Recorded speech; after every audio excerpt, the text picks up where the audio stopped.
L'intervention au Mali sera-t-elle le chant du cygne de l'armée française? C'est fort possible au regard des coupes budgétaires qui se préparent.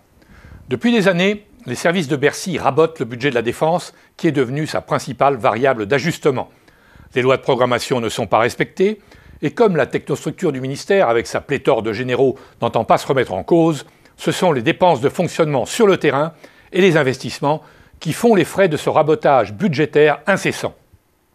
Manque de kérosène pour les manœuvres, manque de munitions, des matériels qui tiennent par les bouts de ficelle.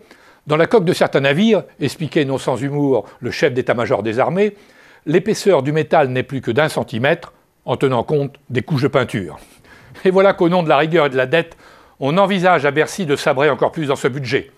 2 hypothèses seraient désormais en débat pour la prochaine loi de programmation militaire.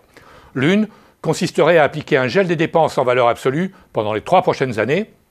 L'autre, encore plus radicale, appliquerait ce gel en valeur absolue jusqu'en 2020.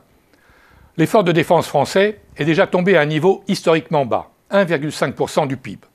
Si l'on suit les propositions de Bercy, ce pourcentage tombera à 1% en 2015. Alors, 2 attitudes sont possibles.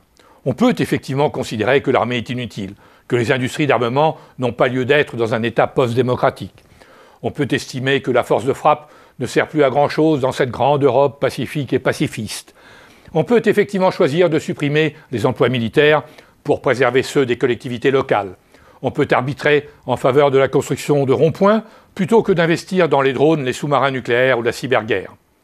Mais on peut aussi considérer que la défense et ses industries sont des boosters de notre économie, de notre recherche et de nos exportations, et qu'il y a une corrélation directe entre l'attrition de l'industrie française, la baisse de l'effort en recherche et développement, l'effondrement des exportations et la diminution régulière des budgets de la défense.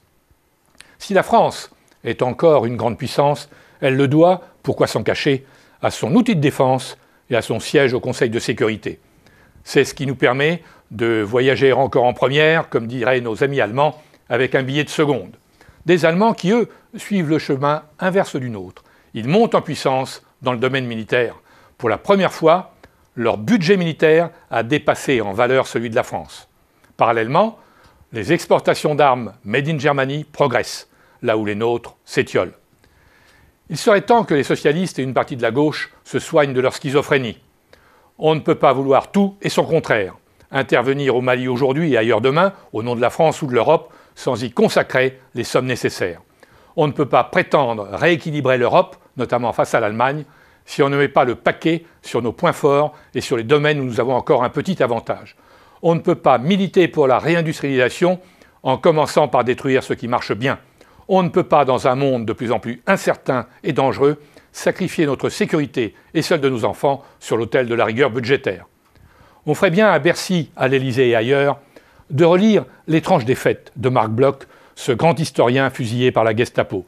Son livre, écrit au lendemain de l'effondrement de juin 40, disséquait le naufrage de la Troisième République et l'expliquait par la faillite de ses élites.